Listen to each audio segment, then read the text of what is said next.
You're just too fat for me. 5 words. 1 sentence. And Eden Morrison's entire world collapsed in the middle of Rosewood Cafe on a Tuesday night. But when her date threw cash at her like she was garbage, a widowed father at the next table stood up and changed everything. What happened next didn't just restore her dignity. It became the love story neither of them saw coming, and it started with the cruelest rejection imaginable. Before we dive in, hit subscribe and turn on notifications because you won't want to miss what happens next. Comment your city below so I can see how far this story reaches. Now, let's begin. I said, "You're too fat. Are you deaf or just stupid?" Trevor Mitchell's voice cut through the jazz music like a knife. Every conversation in Rosewood Cafe stopped. Forks froze mid-air. Coffee cups hovered at lips. 30 people pretended not to stare while absolutely staring. Eden Morrison felt her face burn. 32 years old. Pediatric oncology nurse. Spent her morning holding a dying 6-year-old's hand. And now this. Public humiliation by a man she'd met 20 minutes ago. "Trevor, please lower your voice." "Why you embarrassed?" He laughed. Actually laughed. "You should be embarrassed. My buddy showed me your old pictures. You looked good 2 years ago. What happened?" Eden's hands shook in her lap. She'd spent 2 hours getting ready. Changed her dress 4 times. This navy blue one was supposed to be slimming, supposed to hide the 40 pounds she'd gained during the pandemic, working 16-hour shifts, watching children die. "I've been working a lot." Working a lot or eating a lot? Trevor pulled out his wallet. "Let me be real with you because nobody else will. I'm a personal trainer. I have standards, physical standards. You don't meet them." Something inside Eden cracked. "Then why did you even sit down?" "Because Mark showed me photos from 2 years ago and said you were a catch." Trevor counted out bills. "False advertising, babe. That's on you." He threw 2 20s on the table. The bills landed in her water glass. "That covers my burger and your salad, which you barely touched, by the way. Probably should have actually eaten it. Might help with..." He gestured vaguely at her body. "All this." Eden couldn't breathe, couldn't move. The couple next to them whispered. The barista behind the counter looked away. 30 witnesses, and not one person said a word. Trevor grabbed his jacket. "Do yourself a favor. Hit the gym before the next guy. Trust me, it'll save everyone time." He walked out. The door chimed. The jazz kept playing, and Eden sat there drowning in front of 30 strangers who suddenly found their phones very interesting. She reached for the wet 20s with shaking hands. Had to get out. Had to leave before the tears came. Had to... That's enough. A man's voice, deep, angry. Eden looked up. A guy from the next table stood blocking Trevor's path to the exit. Tall, late 30s, wearing a faded blue shirt with paint stains on the sleeve. His jaw was clenched so tight Eden could see the muscle jumping. "Excuse me," Trevor said. "I said that's enough. You've humiliated her. Made your point. Now leave." "Who the hell are you?" "Someone who's had enough of watching you be cruel." Trevor laughed. "Oh man, you one of those white knight types gonna defend the fat girl's honor?" The man took 1 step forward. Just 1. But something in his eyes made Trevor step back. "Walk away," the man said quietly. "Right now." "Or what?" "Or I call over Marco." The man nodded toward a massive guy behind the counter wearing a Rosewood Cafe apron. "He's the owner. He's also my brother-in-law, and he really doesn't like men who make women cry in his restaurant." Marco cracked his knuckles. 250 pounds of Italian chef who looked ready to turn Trevor into marinara sauce. Trevor's confidence evaporated. Whatever, she's not worth it anyway. He left, this time for real. The man turned to Eden. "I'm sorry. I should have said something sooner." Eden wanted to die, wanted the floor to swallow her whole. "Please don't. Please just... Everyone's already staring." "Then let them stare." He walked to her table. I'm Calvin Rhodes. Can I sit? No. Please. I said no. I don't need pity. Good. I'm not offering pity. Calvin sat anyway. I'm offering dinner, because your food's cold and you didn't eat and that asshole doesn't get to ruin your Tuesday. Eden stared at him. You can't just sit down uninvited. I just did. Marco, Calvin called out. 2 lasagnas, extra cheese, and 2 tiramisus. You got it, Calvin, Marco shouted back. Eden felt tears burning. Why are you doing this? Because 6 months ago someone was kind to me when I needed it most. Now I'm paying it forward. I don't want your charity. It's not charity, it's dinner. Calvin met her eyes. My wife died 8 months ago. Bee sting. Anaphylaxis. She was laughing in our backyard 1 minute and gone 20 minutes later. Left me with a 7-year-old daughter who cries herself to sleep every night. Eden's anger deflated. I'm so sorry. Her first birthday without her mom was 3 weeks ago. Worst day of my life.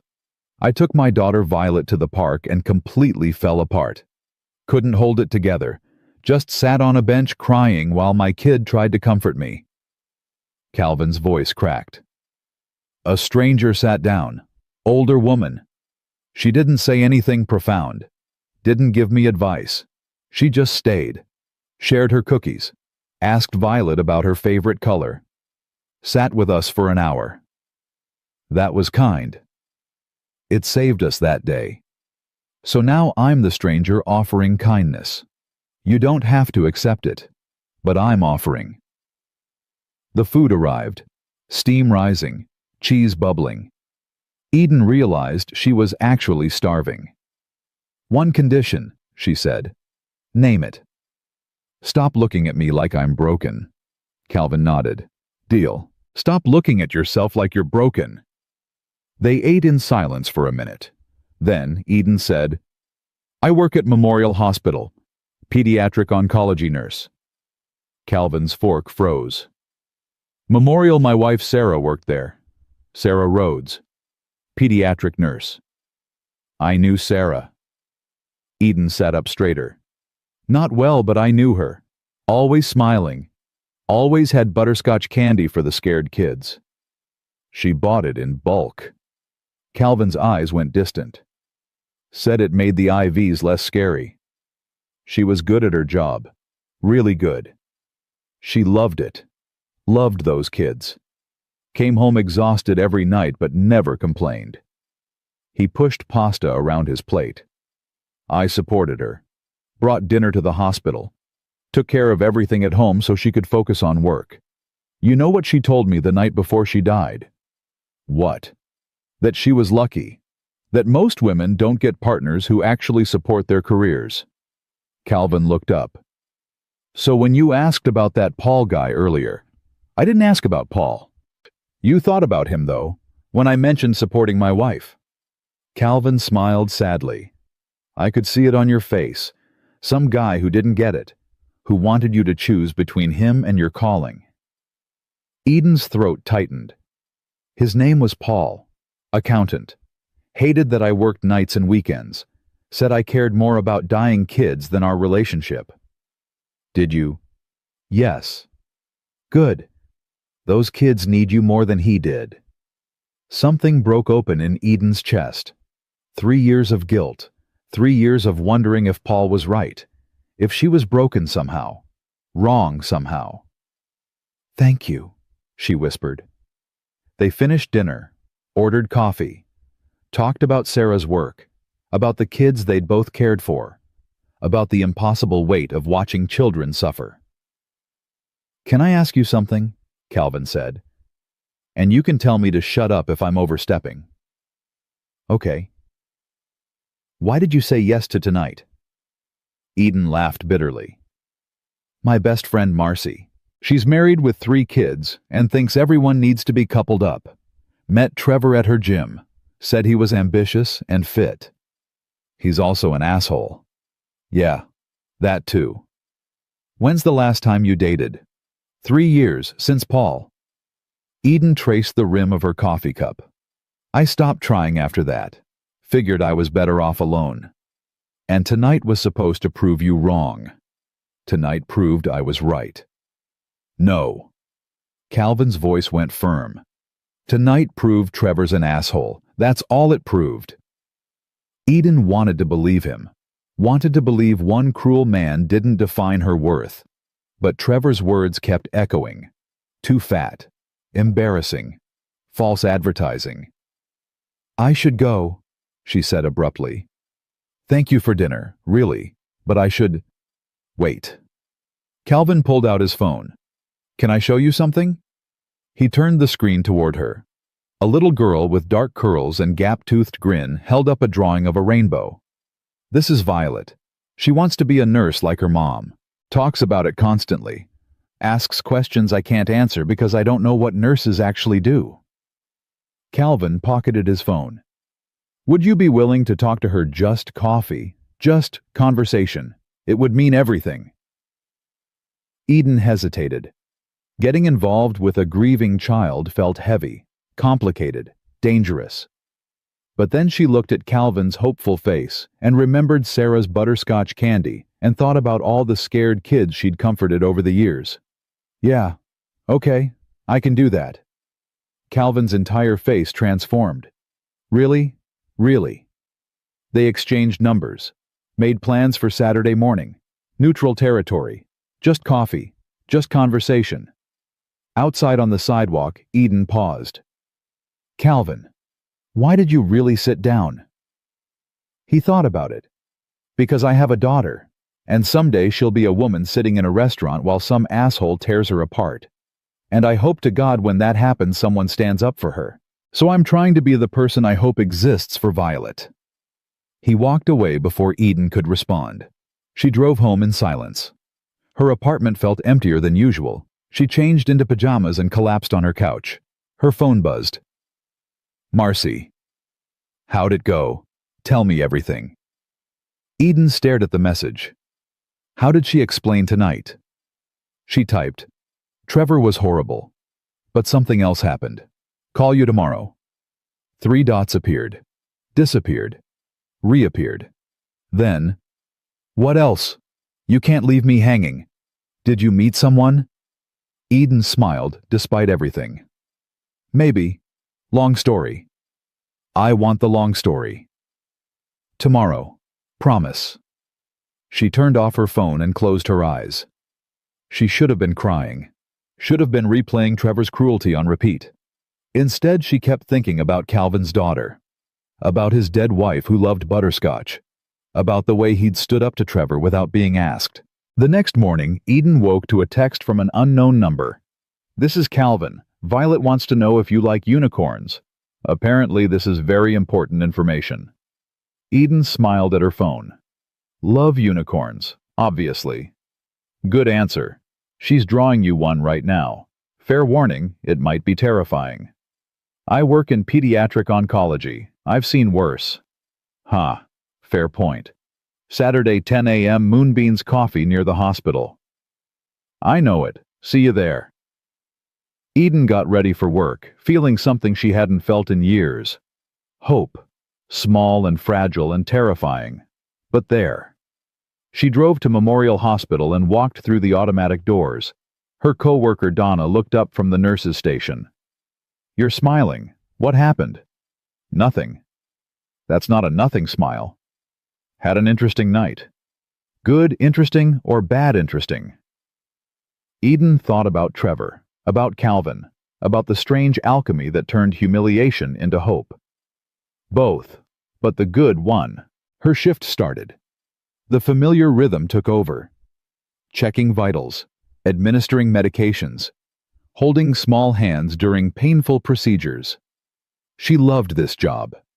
Loved these kids who fought so hard, who smiled through agony, who taught her more about courage than any adult ever had. During lunch, her phone buzzed. Calvin had sent a photo.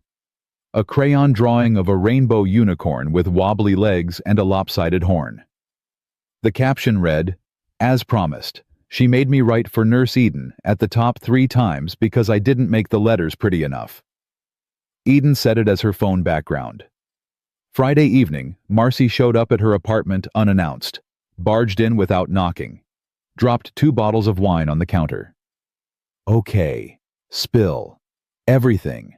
Now. Eden told her. All of it. Trevor's cruelty. Calvin's intervention.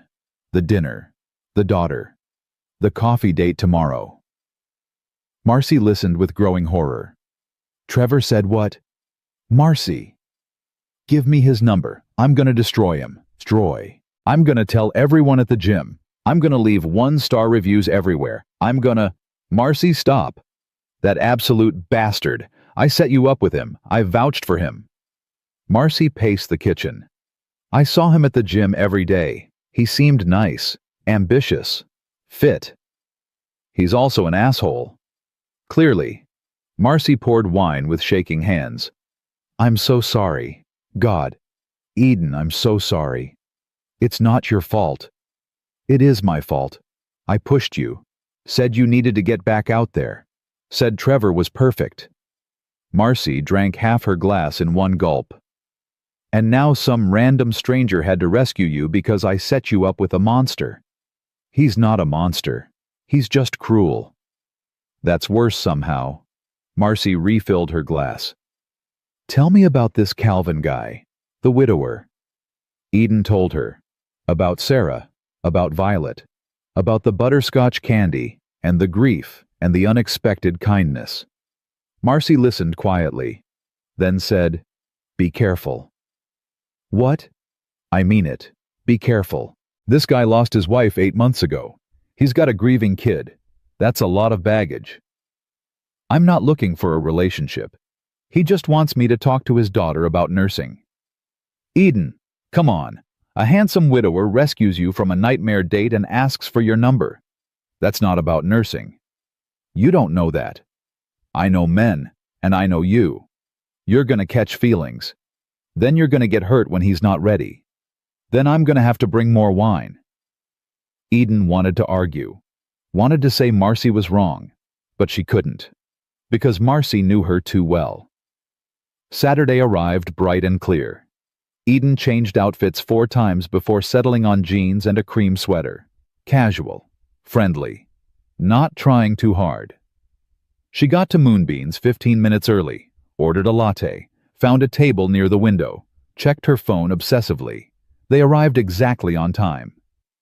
Calvin walked in holding a little girl's hand.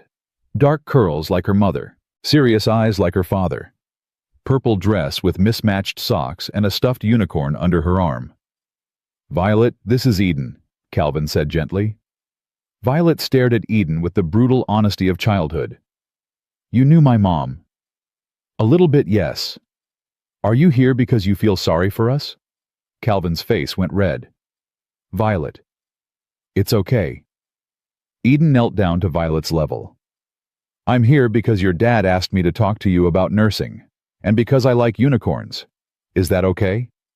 Violet considered this carefully. What's your favorite unicorn color? Purple, like your dress. That's my favorite too. Violet's face softened slightly. Okay, you can stay. They ordered hot chocolate for Violet and more coffee for the adults. Violet launched into an interrogation. What's the hardest part of nursing? Do you get scared? What happens when kids cry? Did you really know my mom? What was she like? Eden answered honestly.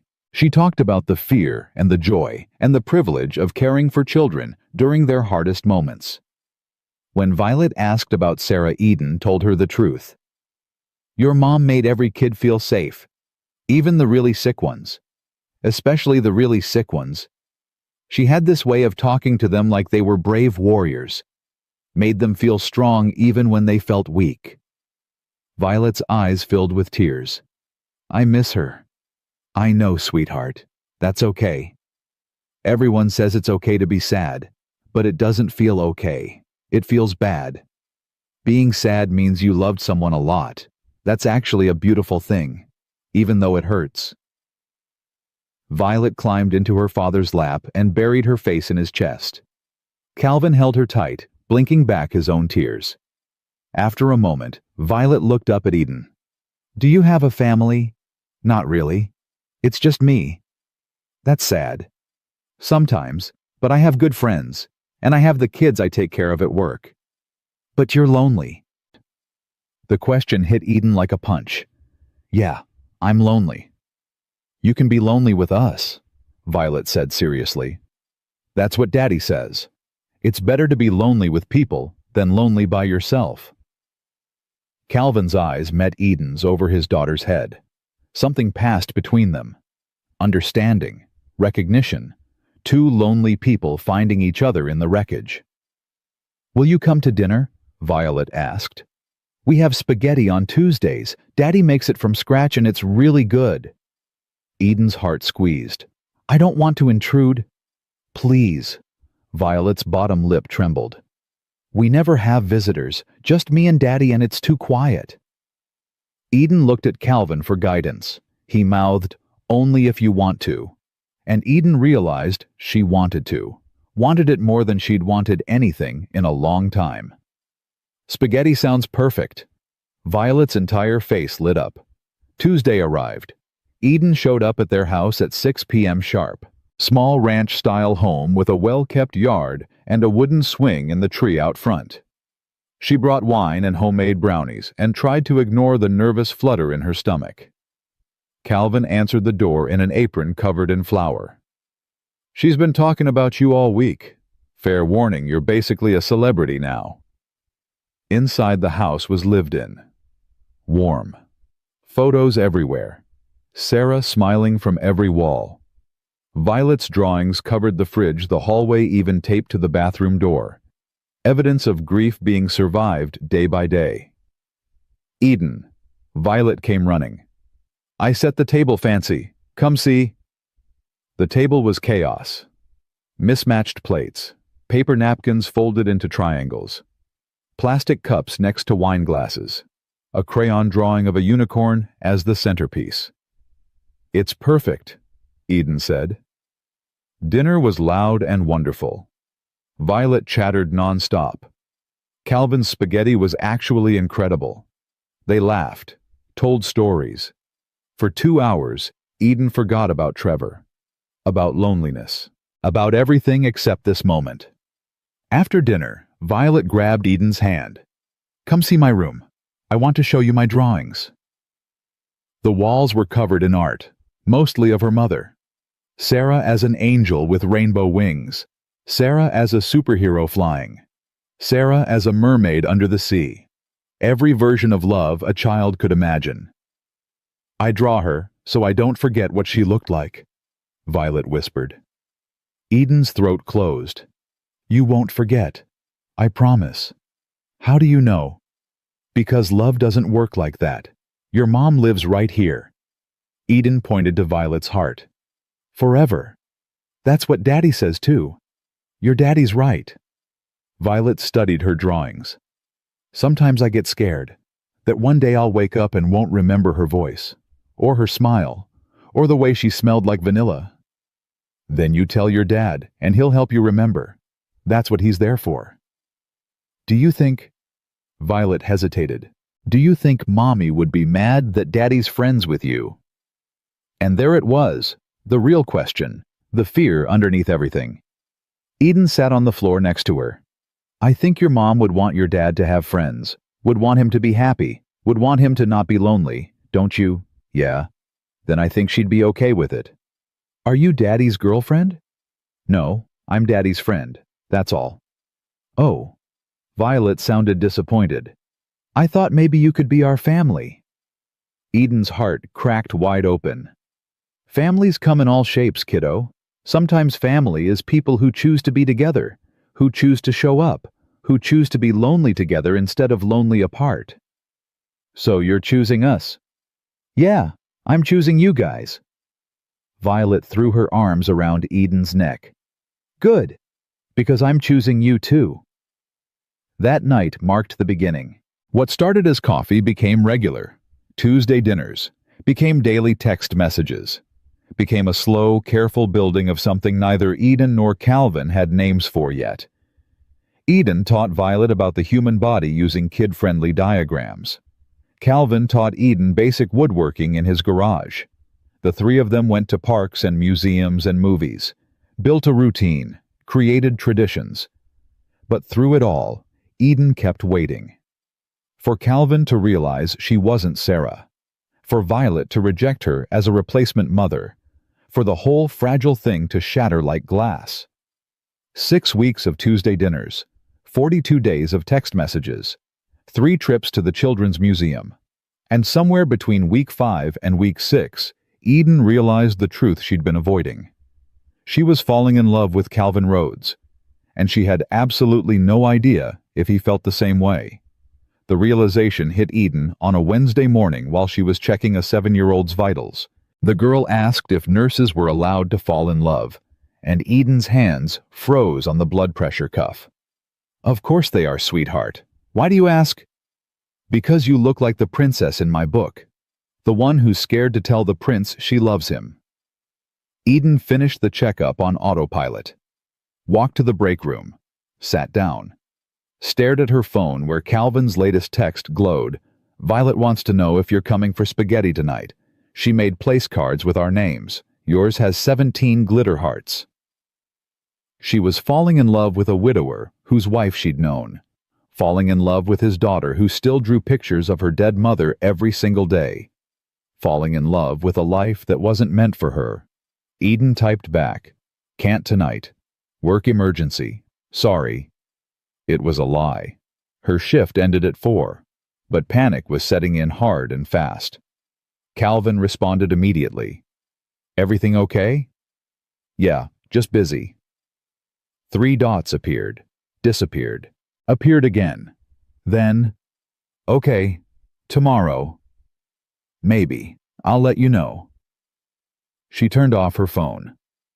That night, Eden sat alone in her apartment eating cereal for dinner and hating herself. This was why she didn't date, why she'd stayed single for 3 years. Because eventually, she'd mess it up. Eventually, she'd want too much. Eventually, she'd ruin the good thing. Her phone buzzed. She ignored it. Buzzed again. And again. Finally, she looked. 7 texts from Calvin. Not pushy, just worried. "Hey, you okay? Violet's asking about you. If work is overwhelming, I get it. Sarah used to disappear into shifts for days. Just want to make sure you're all right. Call me if you need anything, even just to vent. We miss you, that's all. Good night, Eden. Sleep well." Eden read them 3 times, then threw her phone across the room. Thursday, she called in sick. First time in 2 years. Spent the day in bed scrolling through photos on her phone. Calvin and Violet at the museum. The 3 of them at the park. Violet's drawings. Calvin's smile. She was going to ruin this. Better to ruin it now before Violet got more attached. Before Calvin realized Eden was just another failed relationship waiting to happen. Friday morning, Marcy showed up banging on her door. "I know you're in there. Donna called me, said you never miss work." Eden opened the door. "I'm fine." "You look like hell." Marcy pushed past her. "What happened?" "Nothing happened." "Eden Morrison, I've known you for 12 years. Something happened." Marcy surveyed the apartment. Empty cereal bowls, tissues everywhere, phone face down on the floor. "Oh God, what did Calvin do?" "Calvin didn't do anything." "Then why do you look like someone died?" "Because I'm an idiot." Eden collapsed on the couch. "I caught feelings. Real feelings. And now, I don't know how to uncatch them." Marcy sat next to her. "Why would you want to uncatch them?" "Because it's been 8 weeks, Marcy. 8 weeks since his wife died. No, 8 months. 8 weeks since we met. That's not enough time. He's not ready. I'm not ready. Violet's not ready. Or maybe you're all exactly ready and you're just scared." "Of course I'm scared." His wife was perfect. Actual saint. Worked at the same hospital. Loved kids. Made him happy. I can't compete with a ghost. He's not asking you to compete. Not yet. But eventually he'll compare us, and I'll come up short. Eden pulled her knees to her chest. I'm too much work, Mars. Too damaged. Too fat. Too... Stop. Marcy's voice went sharp. Trevor said you were too fat. One asshole's opinion 8 weeks ago. Are you really going to let him win? This isn't about Trevor. The hell it isn't. You were fine until that night. You were putting yourself out there, and then he destroyed you, and now you're destroying yourself all over again. Marcy grabbed her shoulders. Calvin isn't Trevor. He's shown you who he is. Every single day for 8 weeks. Why can't you believe him? Because I've been hurt before. By Paul. The accountant who couldn't handle your career. He was 3 years ago, Eden. Let it go. It's not that simple. It is exactly that simple.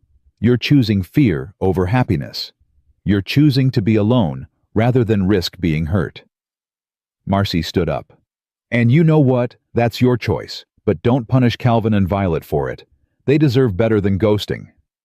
She left. The door clicked shut. Eden sat in the silence of her apartment and knew Marcy was right. About all of it. She picked up her phone. 23 messages from Calvin over 3 days. She read them all. Each one more worried than the last. Each one proving Marcy's point. The most recent one sent an hour ago. Eden, please. Just tell me if I did something wrong. I can't fix it if I don't know what it is. Violet thinks you're mad at her. She cried herself to sleep last night asking what she did to make you leave. Please, just talk to me. Eden's hands shook. She'd hurt them both by running away. She typed, I'm sorry. You didn't do anything wrong. Neither did Violet. Can we talk? His response came in seconds. Yes, when? Now. I'll be there in 20 minutes. Send me your address. Eden looked around her disaster apartment. Cereal bowls, tissues, 3-day-old pajamas. She sent the address anyway. 20 minutes later, exactly Calvin knocked. Eden opened the door and his face went from relief to concern in a heartbeat. What happened? Nothing. Can you come in? He walked inside, took in the mess, turned to her with those kind eyes that saw too much. Eden, talk to me. I can't do this. The words tumbled out. I can't be what you need. What Violet needs. I'm going to disappoint you, and it's better if we just... Stop. Calvin's voice was firm. Whatever you're about to say, stop. Take a breath, and tell me what's really going on. Eden's eyes burned. I'm falling in love with you. And I can't. I can't do that. Because you're not ready, and Violet's not ready, and I'm definitely not ready. And this whole thing is a disaster waiting to happen. Silence. Calvin stared at her, processing. Then he started laughing. Eden's stomach dropped. Are you seriously laughing right now? I'm sorry. Calvin ran his hands through his hair. It's just, Eden, I've been falling in love with you since the night we met. I thought you knew. I thought I was being obvious.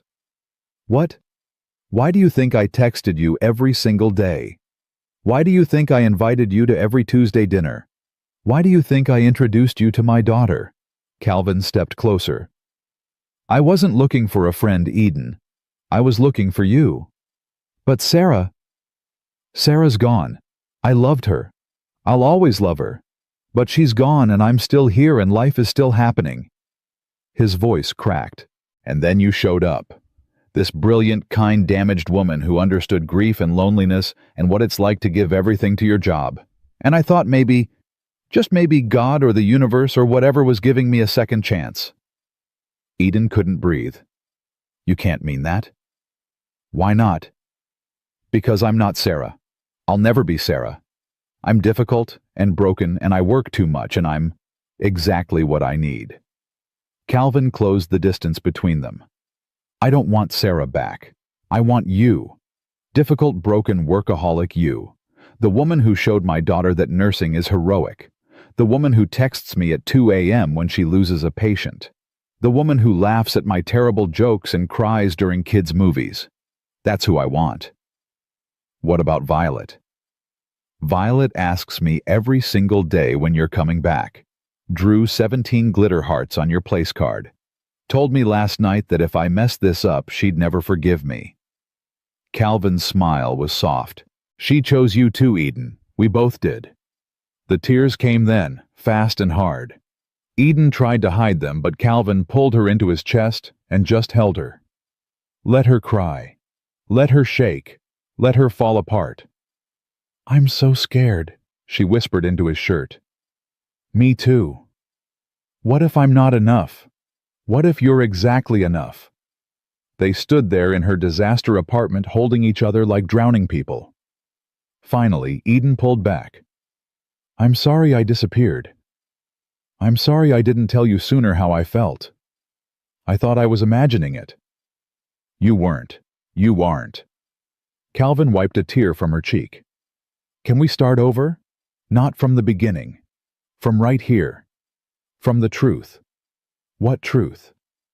That I'm falling in love with you, and I'm terrified, and I have no idea what I'm doing, but I want to figure it out together. Eden's heart felt too big for her chest. Together. If you'll have me. She kissed him. Quick and scared and imperfect. He kissed her back, gentle and patient and sure. When they broke apart, Calvin was smiling. So, tomorrow's Saturday. What if we tried something different? Like what? Like a real date, just you and me, no Violet, no hospital talk, just dinner and a movie and holding hands like normal people. We're not normal people. Even better, weird date for weird people. Eden laughed through her tears. Okay. Yeah. Calvin left an hour later with plans for Saturday night. Eden cleaned her apartment, showered, changed, texted Marcy, "You were right, about everything." Marcy's response, "I knew it. Tell me everything." Tomorrow, promise. That night, Eden slept better than she had in 3 days. Saturday morning, Violet video called. Eden. Daddy said you're coming back. I am. I'm so sorry, sweetie. It's okay. Daddy said grown-ups get scared sometimes and need space. Are you not scared anymore? Still scared. But I'm brave enough to try anyway. Like the kids at the hospital. Exactly like them. Violet beamed. Good, because I missed you. Can we have Tuesday spaghetti again? Absolutely. And can we make cookies? Whatever you want. After the call ended, Eden stared at her closet. What did you wear on a first date with a man you'd already fallen in love with? Nothing felt right. Everything felt wrong. Finally, she texted Calvin. What should I wear? Something comfortable. We're not going anywhere fancy. That doesn't help. You could wear a garbage bag and I'd still think you're beautiful. Eden smiled at her phone. Smooth talker. I try. Pick you up at 6. I'll be ready. She wore jeans and a green sweater. Minimal makeup. Her nice boots. When Calvin knocked at 6 sharp, his eyes lit up. You look perfect. You're biased. Completely. He offered his arm. Ready. They drove to a small Italian place on the outskirts of town. Family-owned. Red checkered tablecloths. Candles in wine bottles. Calvin ordered for them both without asking, and somehow got it exactly right. How'd you know I'd want the chicken marsala? Sarah always said you can tell everything about a person by what they eat. You're a comfort food person. Warm, familiar, safe. And what does that say about me? That you've been hurt. That you play it safe because risk feels dangerous. That underneath the caution, you're someone who just wants to be loved without conditions. Eden's fork stopped midway to her mouth. That's terrifyingly accurate. I pay attention. They ate slowly, talked about everything and nothing. Eden told him about her worst day at the hospital. Calvin told her about the time Violet flushed his wedding ring down the toilet by accident. They laughed until their sides hurt. After dinner, Calvin drove them to the overlook outside town, parked facing the city lights. I used to bring Sarah here, he said quietly. Before Violet, when we were just dating, she'd make fun of me for being romantic. Is this weird bringing me here? No, it's right. He turned to her. Sarah would have liked you, would have loved that Violet has someone besides me, would have wanted me to be happy. How do you know? Because I knew her, and she knew me, and she knew I couldn't do this alone forever. Calvin reached for Eden's hand. I'm allowed to love her and move forward. Those things aren't mutually exclusive. I don't know how to do this. How to date someone with a child. How to be careful with both your hearts. Neither do I. We'll figure it out. They sat in comfortable silence watching the city below. Then Calvin said, Can I tell you something? And you promise not to run away again. I promise. That night at Rosewood, when I sat down at your table, I didn't just do it because it was the right thing. He paused. I did it because I looked over and saw you crying and thought you were the most beautiful woman I'd ever seen. And I know that sounds crazy because you were devastated, and I'm a widower and the whole thing was a mess. That is crazy. I know, but it's true. And then we started talking, and you were brilliant and kind and sad in the same way I'm sad. And I thought maybe we could be sad together instead of sad apart.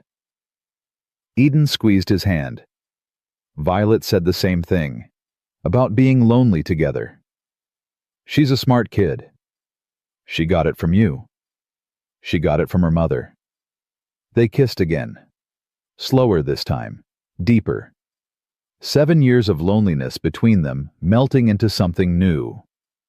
When they finally came up for air, Calvin rested his forehead against hers. So, are we doing this? Really doing this? I think we are. Good. Because I already told Violet, and she made a banner that says, Welcome to the family Eden. It's very glittery. There's no backing out now. Eden laughed. When did you tell her? This morning. She screamed so loud the neighbors called to check if everything was okay. She's really okay with this, with me. Eden. She's been planning our wedding since week 3. I'm pretty sure she has the whole thing mapped out, including a unicorn cake. A unicorn cake. A unicorn cake. They drove back to Eden's apartment. Calvin walked her to the door like a teenager on prom night. Can I see you tomorrow? He asked. You're seeing me Tuesday for spaghetti. I know, but that's 3 days away. Too long. Okay, tomorrow. Lunch. Lunch. He kissed her one more time, sweet and promising. Good night, Eden. Good night, Calvin. She watched him drive away, floated into her apartment, called Marcy. Tell me everything right now. Eden told her. All of it. The confession, the fear, the date, the kiss, the banner Violet made. When she finished, Marcy was crying. I'm so happy for you, so incredibly happy. Me too. And also terrified. That's how you know it's real. They talked for another hour. By the time Eden hung up, it was past midnight. She got ready for bed feeling lighter than she had in years. Her phone buzzed. Calvin, made it home. Violet wants to know if you like chocolate chip or sugar cookies better. This is apparently urgent. Chocolate chip, obviously. She says you passed the test, whatever that means. Tell her I said good night. She's already asleep, literally fell asleep mid-sentence talking about you. I'll tell her in the morning. Calvin.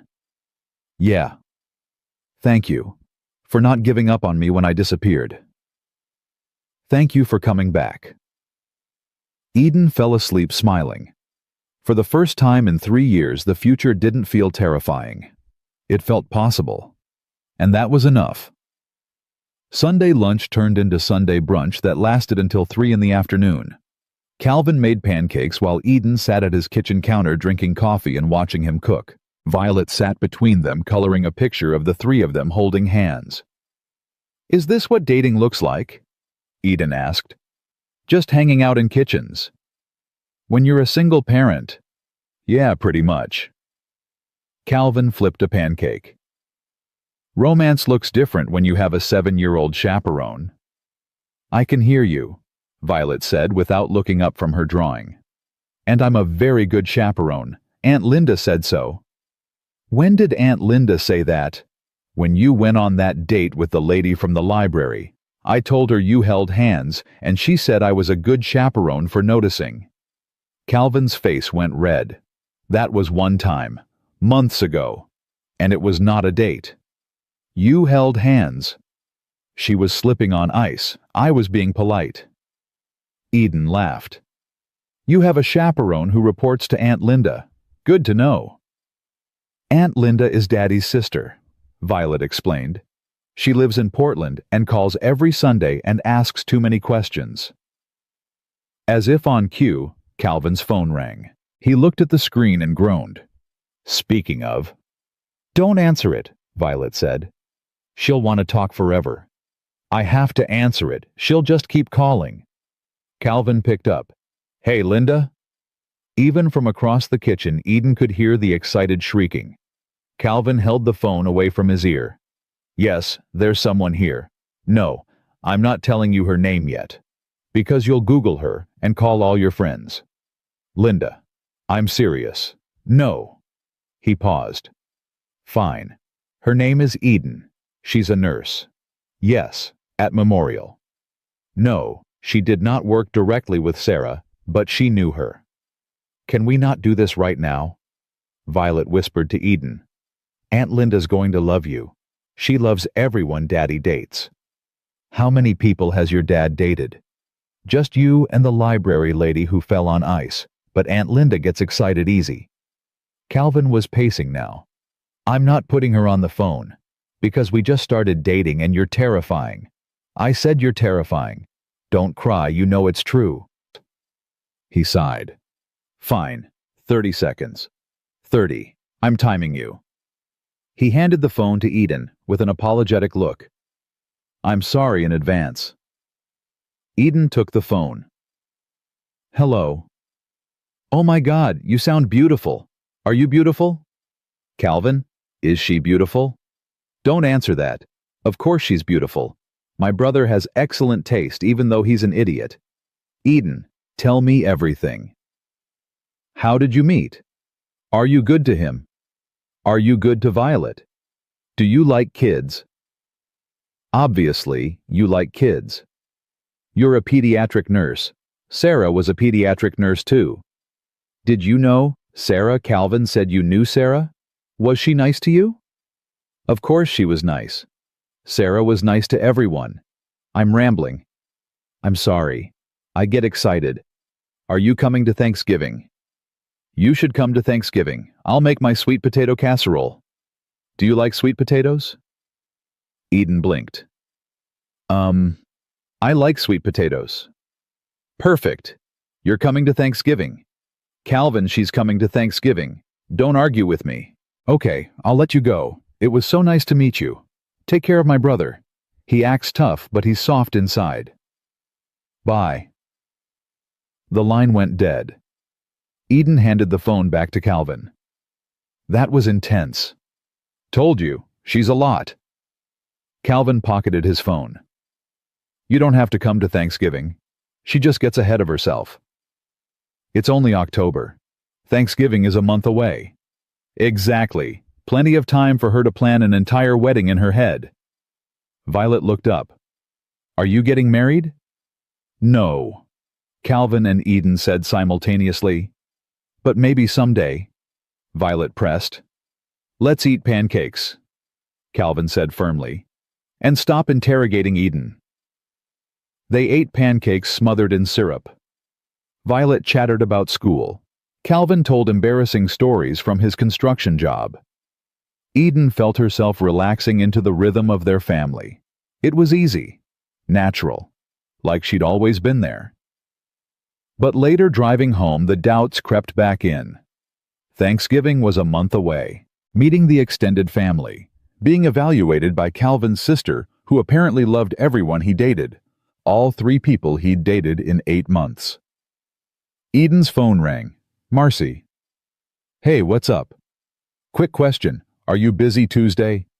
Tuesday's spaghetti night with Calvin and Violet. Why?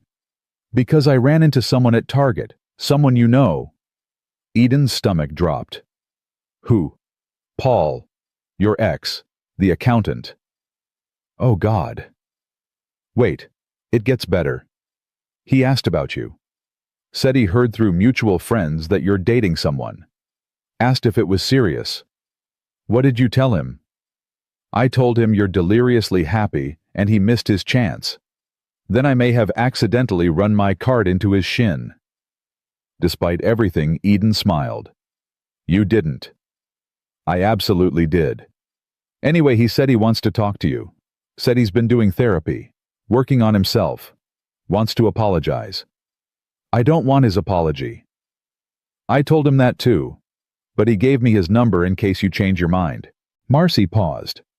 You're not going to change your mind, right? No, I'm happy. I'm finally happy. Good, because this Calvin guy sounds perfect, and I will physically fight Paul if he tries to mess this up. They talked for a few more minutes before hanging up.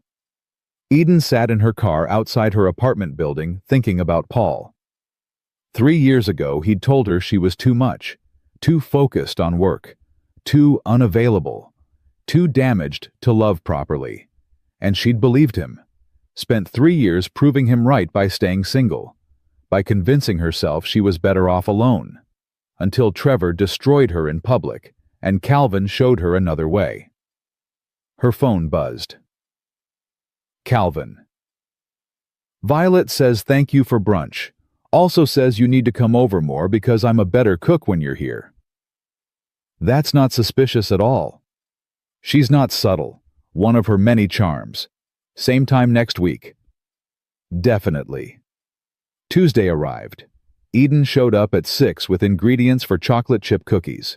Violet answered the door already covered in flour. We started without you. I couldn't wait. I see that. Eden stepped inside. Where's your dad? On the phone. Someone from work called about a job. Violet grabbed her hand. Come on. I measured everything myself. The kitchen was chaos. Flour everywhere. Eggshells in the bowl. Chocolate chips spilled across the counter. Calvin stood in the corner talking quietly into his phone, his face serious. Violet, what recipe are you using? The one from my head. I remembered chocolate chips and flour and eggs. What about sugar or butter? Violet's eyes went wide. Oh no, I forgot sugar. That's okay. We'll start over. Eden began cleaning up the mess. Why don't you get the recipe from your dad's cookbook? Can't. Daddy's using it as a coaster. Eden looked over. Sure enough, Calvin had his coffee mug sitting directly on an old cookbook. She walked over and mouthed, "Everything okay?" He nodded, but his jaw was tight. Into the phone, he said, "I understand. No, I get it. It's just bad timing. Yeah, I'll figure something out. Thanks for letting me know." He hung up, stared at the phone. What happened? Eden asked. Big job I was supposed to start next month just got pushed to next week. 3 weeks in Denver. Full renovation on a commercial building. That's good, right? Work. It's great money. Money I really need, but it means leaving Violet. 3 weeks right before Thanksgiving. Calvin rubbed his face. My usual sitter is on vacation. Linda's in Portland. Sarah's parents are too old to handle a 7-year-old full-time. What about friends? Most of my friends have their own kids and jobs. I can't ask them to take Violet for 3 weeks. Violet appeared next to them. I heard my name. Am I in trouble? No, baby, just grown-up stuff. Calvin knelt down to her level. How would you feel about staying with Aunt Linda for a few weeks?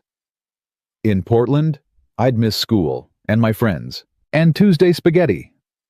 Violet's bottom lip trembled. And Eden. I know, but Daddy has to work. Can't you work here? Not this time. Violet turned to Eden. Can I stay with you? Eden's heart stopped. Calvin's head snapped up. They stared at each other over Violet's head. Sweetheart, Eden has work too, Calvin said carefully. She can't just take 3 weeks off. But I could come after school and sleep over, and Eden could take me to school in the morning. Violet looked between them with hopeful eyes. Please, I don't want to go to Portland. I want to stay here. Violet, that's too much to ask. Is it? Eden heard herself say. I mean, I work 12-hour shifts, but I could adjust my schedule. Work nights instead of days. Be home when she needs me. Calvin stood slowly. Eden, you can't. That's too much. Why? You said you needed help. I'm offering help. You've known us for 2 months. So taking care of someone's kid for 3 weeks is huge. It's not babysitting, it's parenting. The word hung between them. Parenting. Eden hadn't thought about it like that. She'd just heard Violet's plea and responded. But Calvin was right. 3 weeks was a long time. 3 weeks was more than helping. It was stepping into a role she wasn't sure she was ready for. I could do it, she said quietly. If you trust me. Calvin looked at her for a long moment. It's not about trust. It's about not wanting to scare you away. This is a lot. We're a lot. I know. Do you? Because dating a single parent is one thing.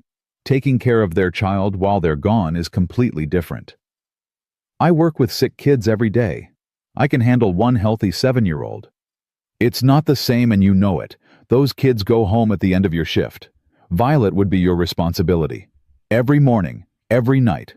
Homework, meals, bedtime, everything. Eden felt panic rising but pushed it down. I can do it. But should you? Calvin's voice softened. We've been dating for 3 days officially. This is too much too fast. Maybe. But what's your other option? He didn't have an answer. They all stood in the flower-covered kitchen in silence. Finally, Violet said, I'll be really good, I promise. I'll eat all my vegetables and do my homework without complaining, and I won't ask for ice cream before bed. You always ask for ice cream before bed, Calvin said. This time I really won't. Violet grabbed Eden's hand. Please, I really want to stay here. With you. Eden looked at this little girl who'd lost her mother and was trying so hard to be brave. Looked at Calvin, who was trying to protect everyone, including Eden, from his messy, complicated life. Let me think about it, Eden said. Just give me 24 hours to think about it. Calvin nodded. That's fair. They made cookies in tense silence. Well, Violet made cookies. Calvin and Eden pretended to help while avoiding each other's eyes. The cookies came out perfect but tasted like anxiety. Eden left early. Said she had an early shift. It was a lie, but nobody called her on it. At home she paced her apartment. 3 weeks with Violet. 3 weeks of being responsible for someone else's child. Someone else's grief-stricken child who still drew pictures of her dead mother and cried herself to sleep some nights. What if she messed up? What if Violet had a breakdown and Eden didn't know how to handle it? What if something happened and Calvin blamed her? What if this was the thing that proved she wasn't cut out for this kind of life? Her phone rang. Marcy. I'm freaking out, Eden said immediately. About what? Eden explained. The job. The 3 weeks. Violet's plea. Calvin's hesitation. Her own agreement that now felt insane. When she finished, Marcy was quiet for a long time. Then she said, Do you want to do it? I don't know. That's not what I asked. Do you want to do it? Eden thought about Violet's face, about Tuesday spaghetti dinners, about being part of something bigger than herself. Yeah, I want to. Then do it. What if I can't handle it? Then you'll figure it out. That's what parents do. They figure it out. I'm not a parent. You would be for 3 weeks. The word still scared her. Parent. She'd never thought of herself as parent material. Nurse, yes. Caretaker, absolutely. But parent felt permanent, real, terrifying. What if Calvin's right? Eden asked. What if this is too much, too fast, and it ruins everything? What if it doesn't? What if this is exactly what you all need? Eden wanted to believe that, wanted to believe she was capable of this. But doubt was a powerful thing. That night she barely slept, kept thinking about Violet's hopeful face, about Calvin's worried eyes, about all the ways this could go wrong. Wednesday morning she called Calvin. "I'll do it. If you still want me to." She heard him exhale. "Are you sure?" "No, but I'm doing it anyway." "Eden, I want to be there for you, for both of you. Let me try." Another long pause. Then, "Okay, but if at any point it's too much you tell me, I'll figure something else out." "Deal." "I leave Monday. That gives us 5 days to prepare." 5 days. Okay, what do I need to know? They talked for an hour. Violet's routines, her favorite foods, her fears and triggers, the therapy appointments Eden would need to drive her to, the school pickup schedule, emergency contacts, everything. By the end of the call, Eden's head was spinning. But she'd committed. She was doing this. Thursday. Calvin brought Violet over to Eden's apartment so she could see where she'd be staying. Violet walked through the small space with a critical eye. "You don't have any toys." "I don't usually have kids over." "And you only have one bedroom. Where will I sleep?"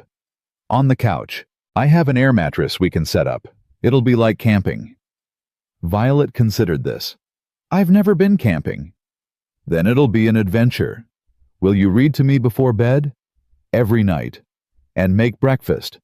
Every morning. And help me with math homework. I'm really bad at math." "I'm actually pretty good at math. We'll figure it out together." Violet climbed onto the couch, bounced a few times, testing it. "Okay, I think this will work." Eden felt a weight lift slightly. Yeah, but can we paint my nails? Mommy used to paint my nails every Friday." The casual mention of Sarah made Eden's chest tighten. "Of course we can." Calvin watched them from the doorway with an expression Eden couldn't read. Pride. Fear both. Friday.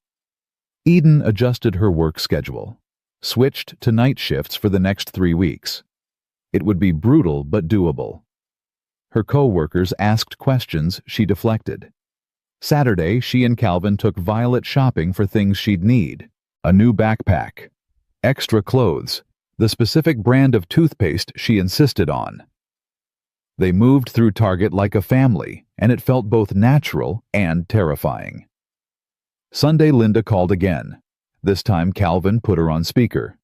"So you're taking care of my niece for 3 weeks. That's a big deal, Eden." "I know." "You've been dating my brother for what, a week?" "Officially, about a week. But we've known each other for 2 months." "And you think you're ready for this?" Eden glanced at Calvin, who was making frantic hand gestures. "Honestly, I have no idea. But I'm going to try." Linda was quiet. Then, "Good answer. Most people would pretend to be confident. At least you're honest. Violet's lucky to have you." After they hung up, Calvin pulled Eden aside. "You don't have to do this. I can still call Linda. Ask her to take time off work." "Do you want me to do this?" "I want you to be sure." "That's not what I asked. Do you want me to take care of your daughter?" Calvin's eyes were intense. "Yes, but not if it breaks you." "Then trust me not to break." "I do trust you. I'm just scared." "Me too. But we're doing it anyway." Sunday night, Eden couldn't sleep. Tomorrow, Calvin left for Denver. Tomorrow, she became responsible for a 7-year-old child. Tomorrow, everything changed. Her phone buzzed at 2 a.m. "Calvin, you awake?" "Yeah." "Me too. Violet's asleep, but I can't stop thinking about everything that could go wrong." "That makes 2 of us." "What if she has nightmares about Sarah, and I'm not there?" "Then I'll hold her like you would." "What if she gets sick?" "Then I'll take her to the doctor." What if she asks questions about her mom that I should answer, but you don't know how? Then I'll call you. Calvin, we're going to be okay. Promise? I can't promise that, but I promise I'll try my hardest. That's all I can ask. They stayed on the phone until 3 a.m. talking about nothing and everything.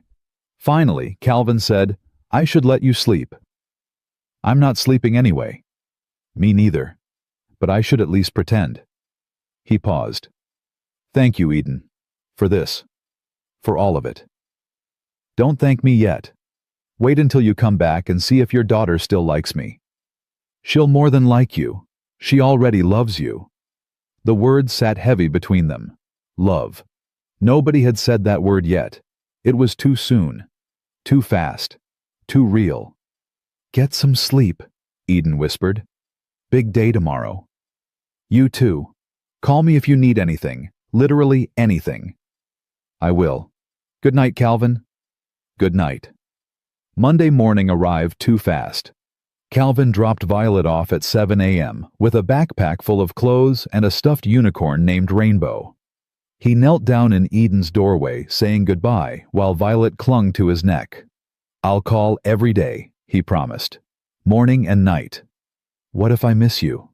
Violet's voice was small. Then tell Eden and she'll call me immediately, okay?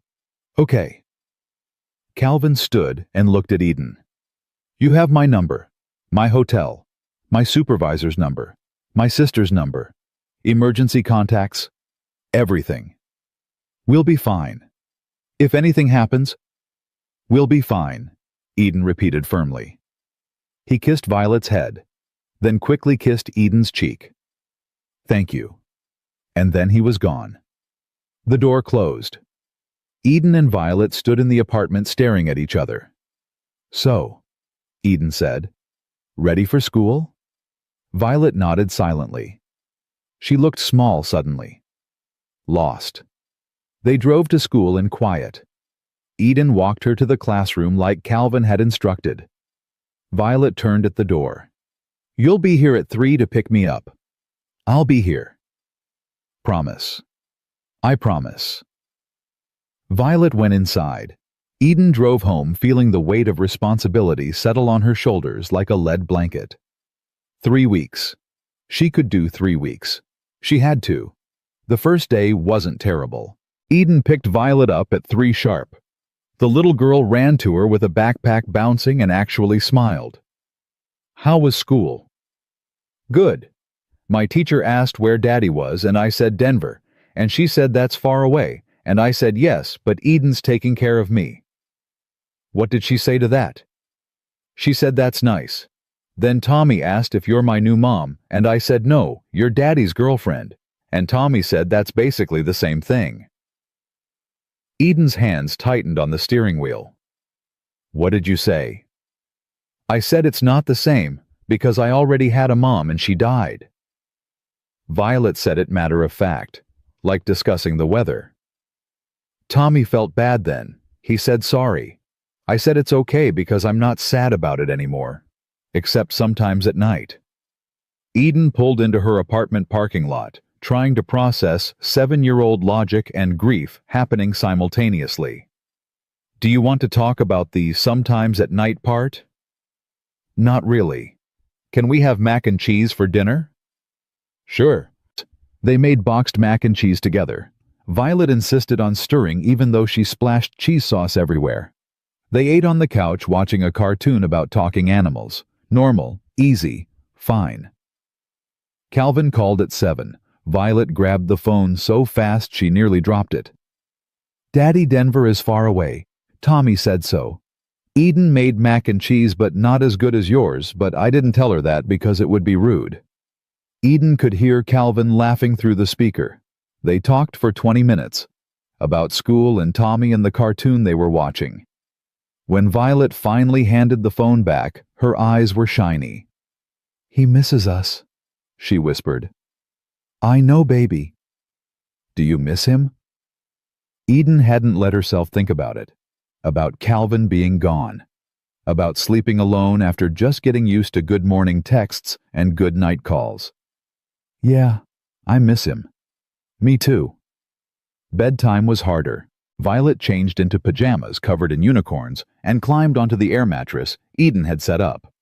It looked lumpy and uncomfortable, but Violet didn't complain.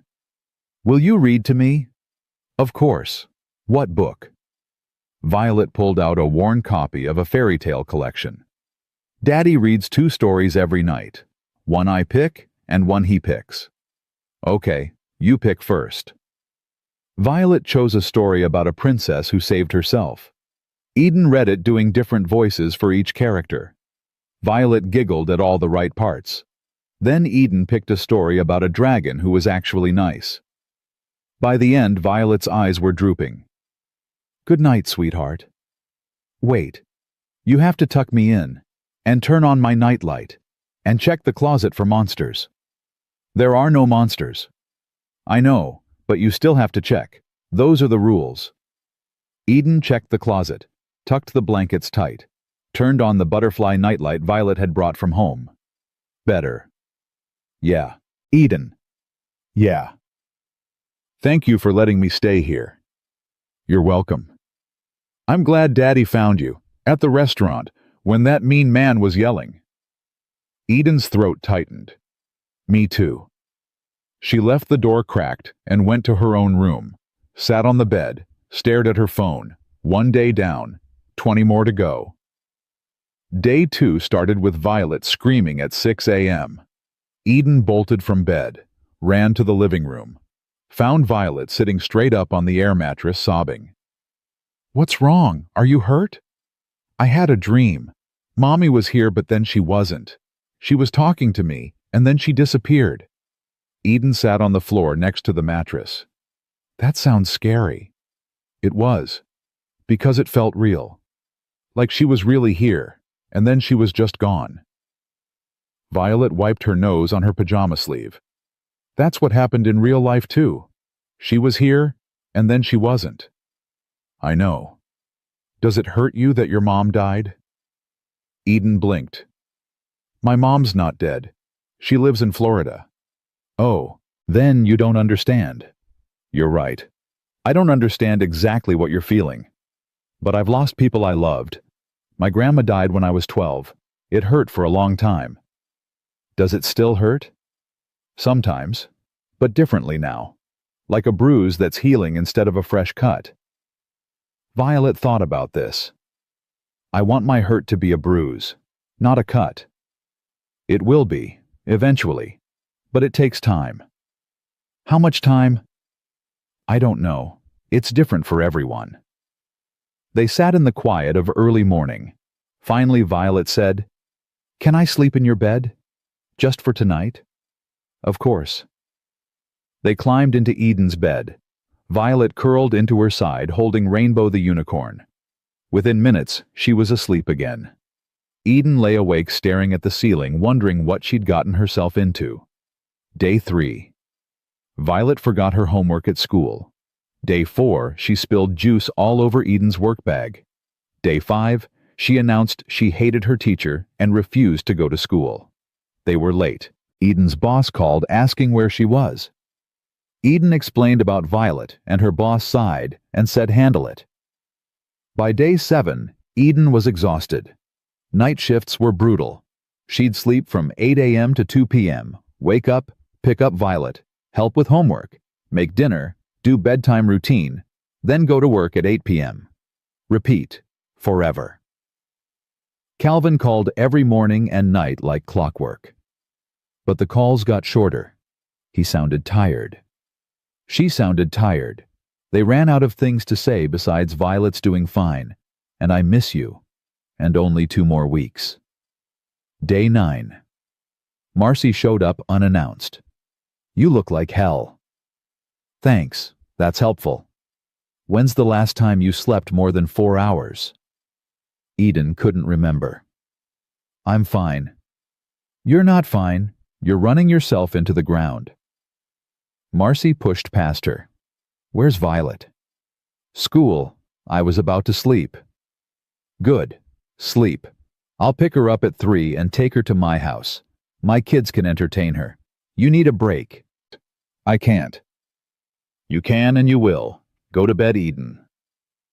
Too tired to argue, Eden went to bed.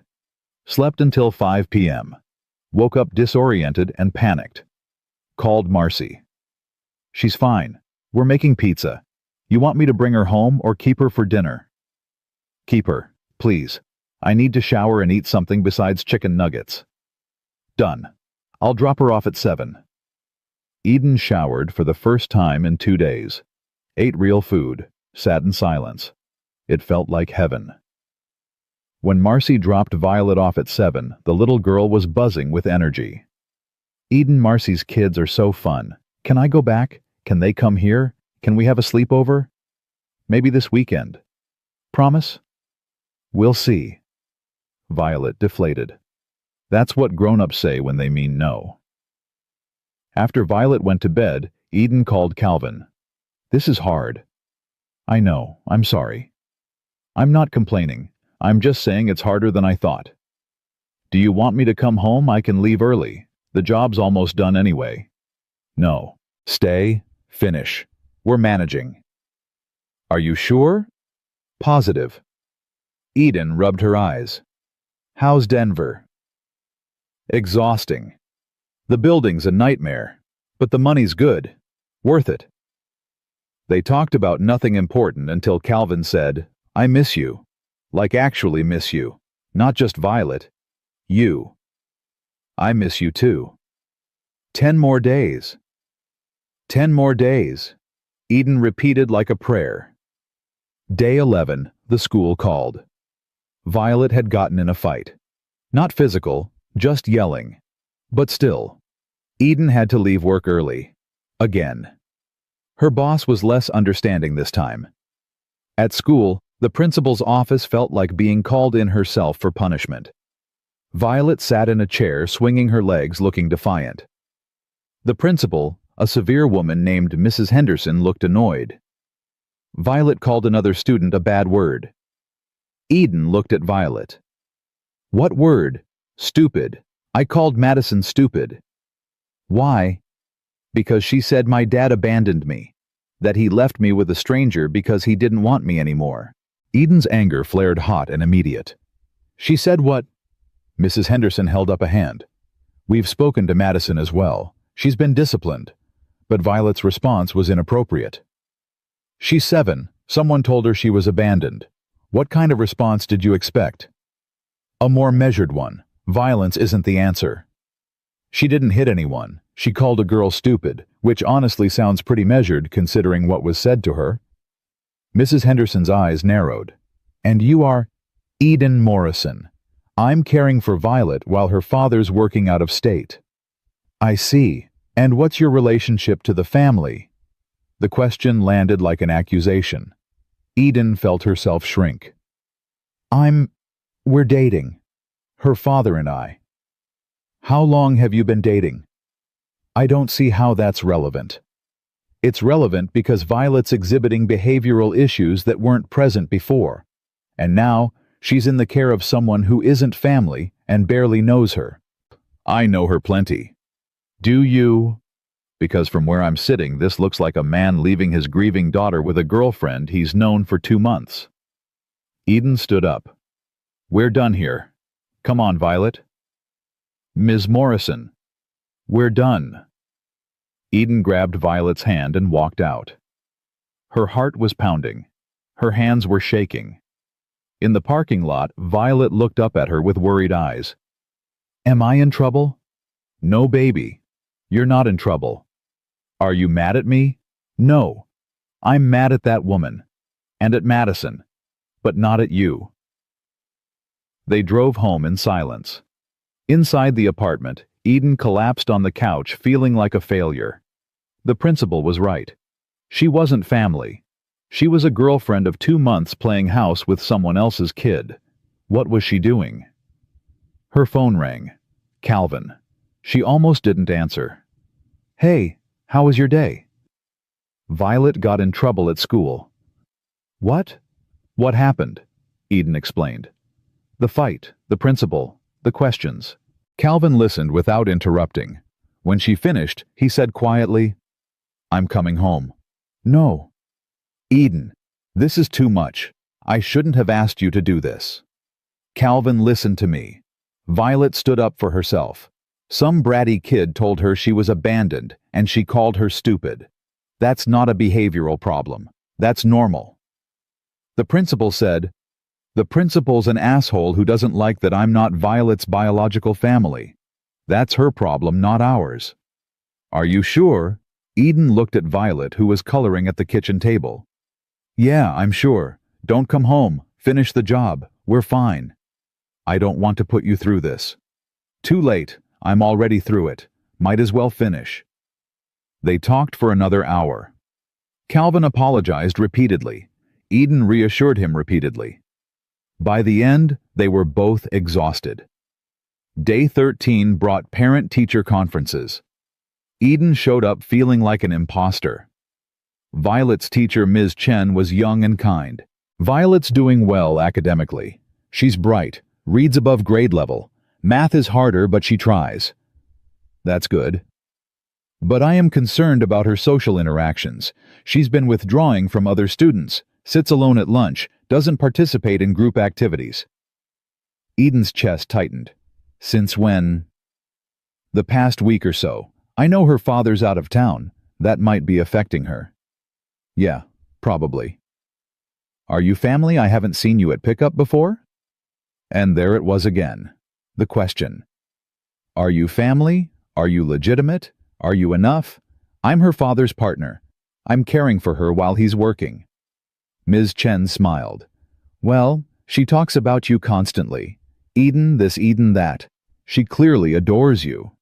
Really? Oh yes. Yesterday she told the whole class about how you checked her closet for monsters 3 times because you wanted to be really sure. Despite everything, Eden smiled. She's very specific about the monster checking protocol. She's a special kid. Just keep an eye on the social withdrawal. Maybe encourage playdates. Get her around other children. Eden promised she would. Walking back to her car, she called Marcy. Can your kids come over this weekend? Violet needs friends. Absolutely. Saturday work. Perfect. Saturday arrived with chaos. Marcy's 3 kids descended on Eden's small apartment like a tornado. They played games, made a fort, ate pizza. Violet laughed more than Eden had heard all week. But that night, after everyone left, Violet cried. What's wrong? I thought you had fun. I did. But Marcy's kids have a mom and a dad, and I just have a dad. And right now, I don't even have him because he's in Denver. Eden pulled her close. You have me. But you're not my mom. The words hit like a slap. True, undeniable, painful. You're right. I'm not your mom. I'll never be your mom. Your mom was Sarah and she was amazing and no one can replace her. Then what are you? I'm someone who loves your dad, and I'm someone who cares about you. Is that enough? Violet was quiet for a long time. I don't know. That's fair. Do you wish you didn't have to take care of me? No. Never. Even when I'm annoying. Even then. Even when I spilled juice on your work bag. Even then. Violet snuggled closer. Okay, you can stay. Eden laughed despite the tears in her eyes. Thanks for the permission. Day 15. Violet had therapy. Eden drove her to the appointment and waited in the lobby. Dr. Patel, the therapist, asked to speak with Eden afterward. How's she doing at home? She's okay. Some nightmares, some crying, but mostly okay. She mentioned you're not her parent. I'm not. I'm dating her father. She's confused about your role, doesn't know what to call you, doesn't know if it's okay to love you because that feels like betraying her mother. Eden's throat closed. What do I do? Be patient. Let her figure it out. Don't push. Just be there. I'm trying. I know. She told me you check for monsters. That's more than just trying. That's showing up. Driving home, Eden thought about showing up. She'd been showing up every day for 15 days. Making breakfast, checking homework, reading stories, checking closets, showing up. Maybe that was enough. Day 17, Calvin called, sounding wrecked. I can't do this anymore. I'm coming home. You have 4 days left. I don't care. I miss my kid. I miss you. This was a mistake. Calvin, breathe. What happened? Nothing happened. Everything's just wrong. I'm here making money we need, but I'm missing everything. Violet's therapy appointment, her school conference, her daily life, and you're doing it all alone and it's not fair. Life's not fair. That's not helpful. I know, but it's true. Eden switched the phone to her other ear. You're a good dad. You're working to provide for your kid. That's not wrong. It feels wrong. I know, but 4 more days. You can do 4 more days. Can you? I've done 17. What's 4 more? They talked until Calvin calmed down. After hanging up, Eden sat in her dark apartment feeling the weight of 3 weeks pressing on her chest. 4 more days. She could survive 4 more days. Day 18 brought another nightmare. Day 19 brought a fever. Violet woke up hot and miserable. Eden called in sick to work. Again. Her boss said they needed to talk when this was over. Eden said fine. She spent the day forcing fluids and taking temperatures and watching cartoons. Violet was clingy, whiny, miserable. Normal sick kid behavior, but Eden kept panicking. What if it was serious? What if it got worse? What if Calvin came home and his kid was sick because Eden didn't take good enough care of her? At 3 a.m., Violet's fever broke. Eden finally slept. Day 20.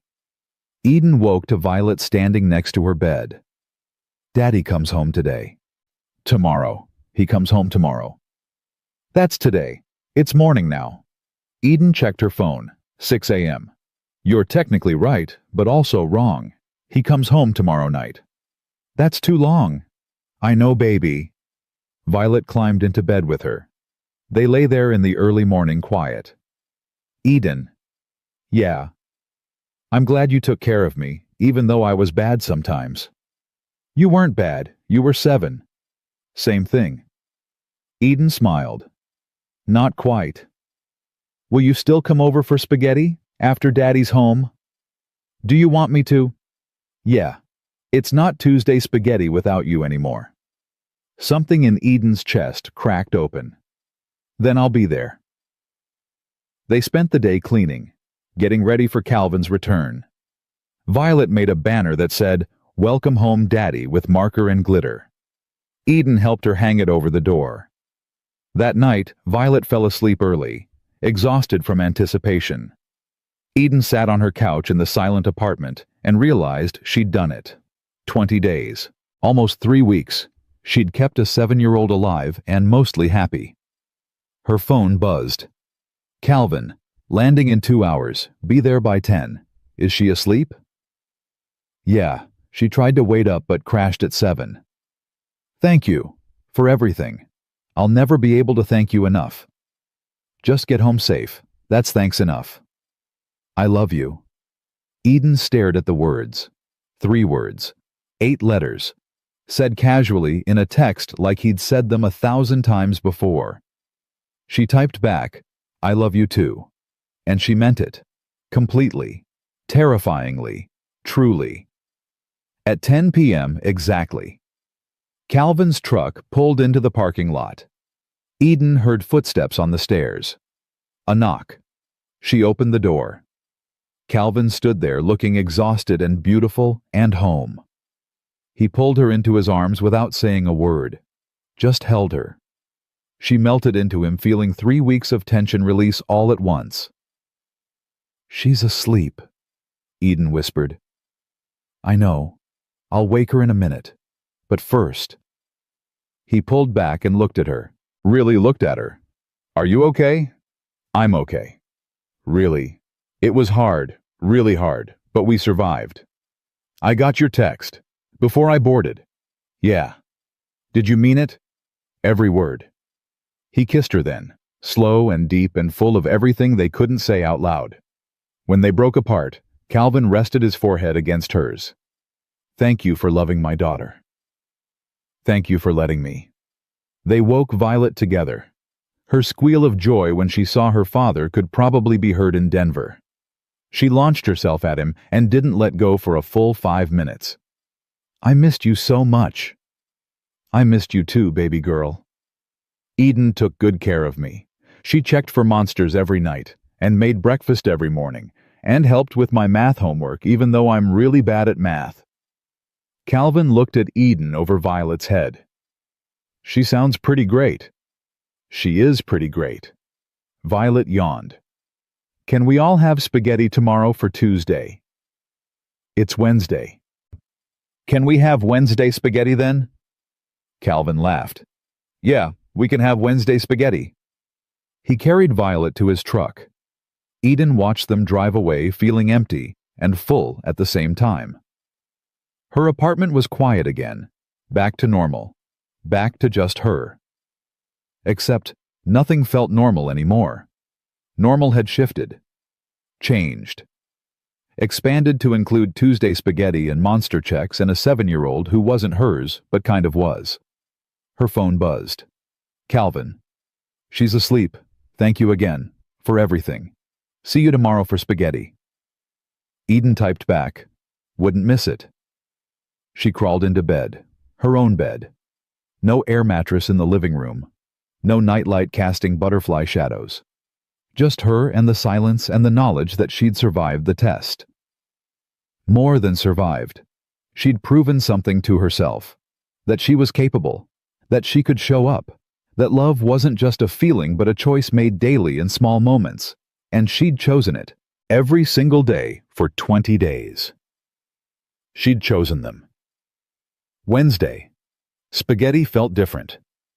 Calvin cooked while Eden set the table, and Violet narrated everything that happened while her dad was gone. She talked fast, barely breathing between sentences, making up for 3 weeks of stored stories. And then Madison said I was abandoned, but I told her she was stupid, and Mrs. Henderson got mad. But Eden said Mrs. Henderson was wrong, and then we left, and Eden wasn't even scared of the principal. Calvin looked at Eden over the boiling pot. "You weren't scared of the principal?" "Terrified, actually. But Violet needed someone to stand up for her." "She called me barely family," Violet added. "Mrs. Henderson did. She said Eden wasn't real family because you're just dating." Calvin's jaw tightened. He turned off the stove. "She said what?" "It's fine," Eden said quickly. "I handled it." "It's not fine." Calvin wiped his hands on a towel. "I'm calling the school tomorrow." Calvin. "No, nobody talks about you like that. Nobody questions whether you're enough. You took care of my daughter for 3 weeks. You are family." The word hung in the air. Family. Eden felt it settle into her chest. Warm. Terrifying. Real. They ate spaghetti, and it tasted like home. After dinner, Violet fell asleep on the couch between them watching a movie. Calvin carried her to bed while Eden cleaned up the kitchen. When he came back, he pulled Eden close and just held her. "I meant what I said in that text." "I know." "Do you?" "Because saying I love you over text while you're exhausted and covered in glitter from Violet's craft project isn't exactly romantic." Eden laughed. "It was perfect."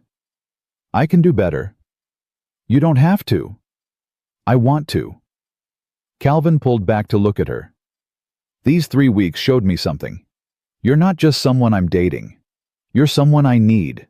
Someone Violet needs. Someone who fits into our broken pieces and makes us whole again. I'm broken too." "I know. That's why it works." They kissed slow and deep. When they broke apart, Eden said, "What happens now?" "Now we figure out the rest of our lives." That's dramatic. That's honest. The next week, Eden met with her boss. The conversation didn't go well. "You've called in sick 4 times this month. Left early 3 times. Your performance is suffering. I was taking care of a child whose father was working out of state. That's admirable, but it's not my problem. This is a hospital. We need reliable staff." I'm reliable. I've worked here for 8 years. And in 8 years you've never missed this much work. What happens when this happens again? When this boyfriend needs you to drop everything?" Eden felt anger rising hot in her throat. "His name is Calvin, and he's not just some boyfriend. He's someone I love, someone whose daughter I care about." "Then maybe you need to decide what's more important, your career or playing house?" The words landed like a slap. Playing house. As if 3 weeks of monster checks and fever watches and homework help was playing. "I don't have to choose." "Actually, you do. Everyone has to choose. You can't be everything to everyone." Eden walked out, drove home, called Marcy. "She said I was playing house." "She's wrong." What if she's right? What if I can't do both? Be a good nurse and be there for Violet and Calvin? Sarah did it. Sarah died doing it. Silence on the other end. Then Marcy said quietly, "That's not fair. Sarah died from a bee sting, not from work stress." "I know. I'm sorry. I'm just scared." "Of what?" "Of failing. At all of it. Work, relationship, parenting, everything." "You're not failing. You're learning. There's a difference." Eden wanted to believe her, wanted to believe she could balance everything, but doubt was easier than hope. That night at dinner, Calvin noticed something was wrong. What happened? Work stuff, nothing important. "Eden, my boss basically said I need to choose between my job and you guys." Calvin set down his fork. "That's not a choice you should have to make." "But maybe she's right. Maybe I can't do both." "You did both for 3 weeks." "Barely. I was exhausted. My performance suffered. I almost got written up." "So we figure it out differently. I take fewer out-of-town jobs. We hire a better babysitter. We make it work." "What if we can't?" Calvin reached across the table and took her hand. "Then we'll fail together. But we're not failing. We're building something. And building is messy and hard and exhausting. That doesn't mean it's wrong." Violet looked between them with worried eyes. "Are you breaking up?" "No," they said together. "Good, because I already told my class you're my family now, and if you leave I'll look stupid." Despite everything, Eden laughed. "Can't have that." "Exactly. So you have to stay." Later, after Violet went to bed, Calvin and Eden sat on his back porch drinking beer and watching stars. "Tell me the truth," Eden said. "Does it scare you? How fast this is moving. Terrifies me. But you're still here. Because the alternative is worse. Going back to just me and Violet in this house with Sarah's ghost in every room. I can't do that anymore. I don't want to." "What about Sarah? How do you think she'd feel about us?" Calvin was quiet for a long time. "The night before she died, we talked about death. Not hers specifically, just death in general. She'd lost a patient that day. Kid she'd been caring for months. She came home devastated. I held her while she cried. That's awful. She said something that night, said if anything ever happened to her she wanted me to be happy, wanted Violet to be happy, said life was too short to spend it alone just because someone died. She really said that. Word for word. I thought she was being dramatic. Figured we had 50 more years. Turns out we had 12 more hours." Eden's throat closed. "I'm sorry." "Don't be sorry. Be here. That's what she would have wanted." "How do you know?" "Because I knew her. And she knew me. And she knew I'd fall apart without someone to love. That's just how I'm built." Calvin turned to Eden. "I'm choosing you. Every day. Is that enough?" "Yeah, that's enough." Thanksgiving arrived faster than Eden expected. Calvin's sister Linda flew in from Portland with her husband and 2 teenage sons. The house filled with noise and chaos and food. Linda pulled Eden aside within 5 minutes of arrival. "So, you're the woman who took care of my niece for 3 weeks." "That's me." "Calvin says you're amazing. Violet says you check for monsters better than anyone. Those are high recommendations." "I did my best." Your best saved my brother. He was drowning after Sarah died, barely holding it together. Then you showed up." Linda hugged her suddenly. "Thank you." Eden hugged back, feeling like maybe she'd passed another test she didn't know she was taking. Dinner was loud. Everyone talked over each other. Linda's husband told terrible jokes. Her sons argued about football. Violet showed everyone her latest drawings.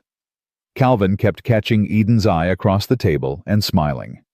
This was family. Messy, loud, imperfect, real. After dinner, while everyone else watched football, Linda cornered Eden in the kitchen. "Can I ask you something personal?" "Sure." "Are you in love with my brother?" Eden didn't hesitate. "Yes." "Like really in love? Not just swept up in the romance of being someone's hero. Really in love." "Good. Because he's in love with you too, like stupid in love. The kind where he talks about you constantly and smiles at his phone. I haven't seen him like this since Sarah." "Does that bother you, that he's moving on?" "God, no. Sarah would have wanted this. She loved Calvin too much to want him miserable forever." Linda loaded the dishwasher. "But I need to know you're serious, that you're not going to wake up one day and realize this is too hard and leave, because that would destroy him. And Violet." "I'm not leaving." "You say that now." "I took care of his daughter for 3 weeks. I checked for monsters every night and made breakfast every morning and helped with homework I barely understood. I called in sick to work. I fought with principals.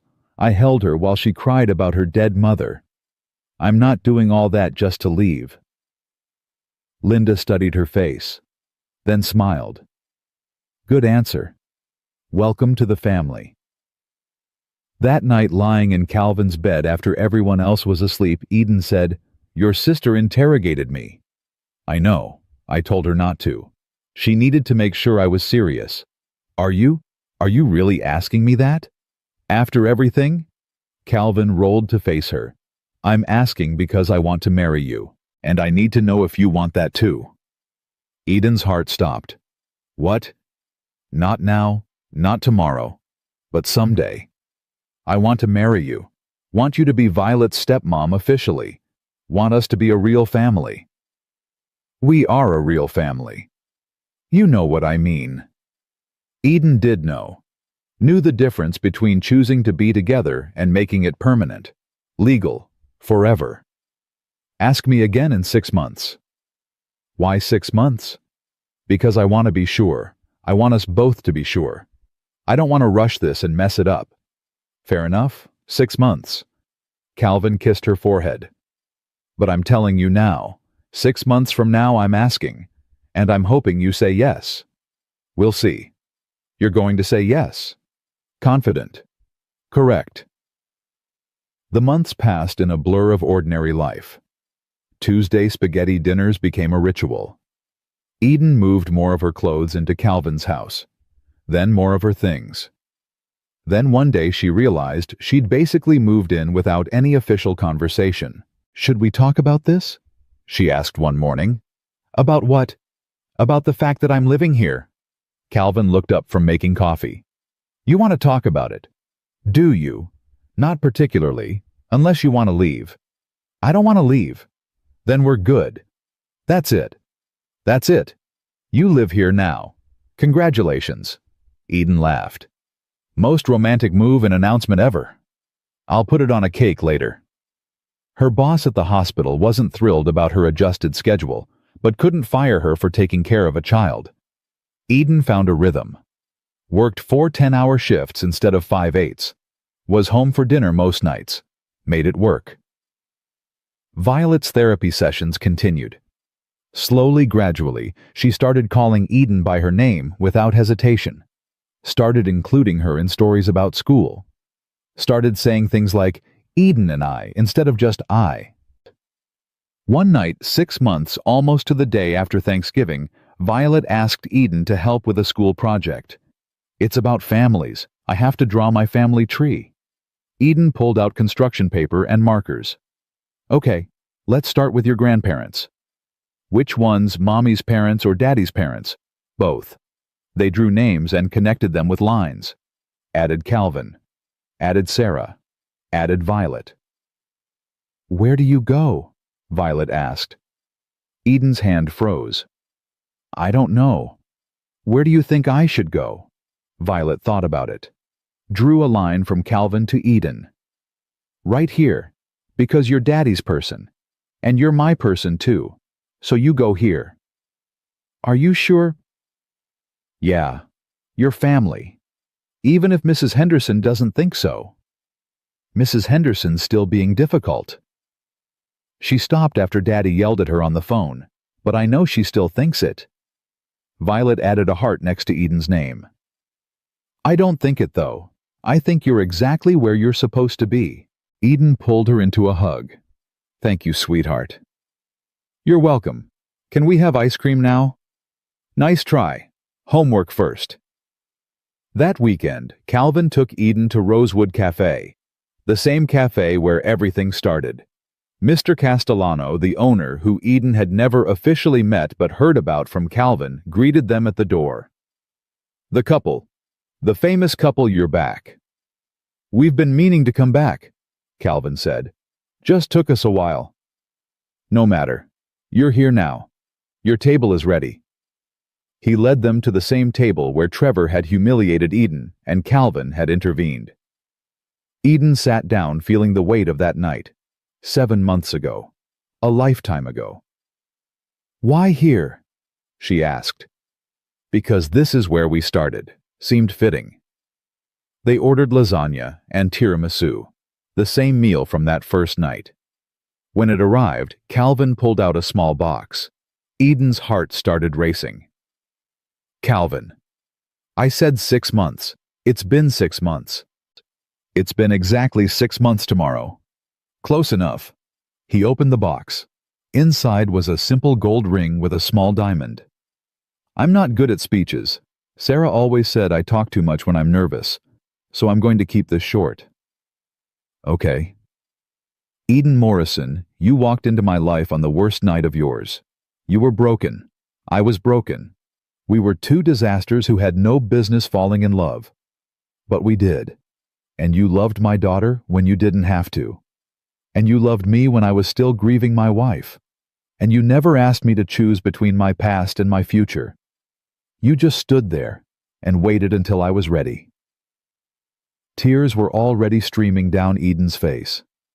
"I'm ready now. I've been ready for months. I want you to be my wife. Want you to be Violet's stepmom. Want us to keep making Tuesday spaghetti for the next 50 years.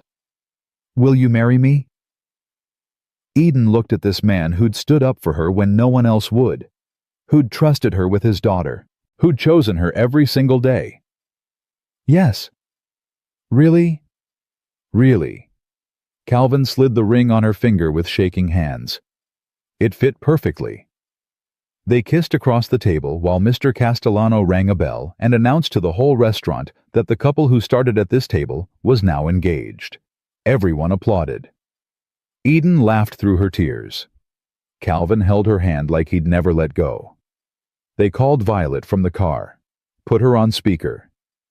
"Really, you're getting married for real?" "For real," Eden confirmed. "Can I be the flower girl?" "Obviously.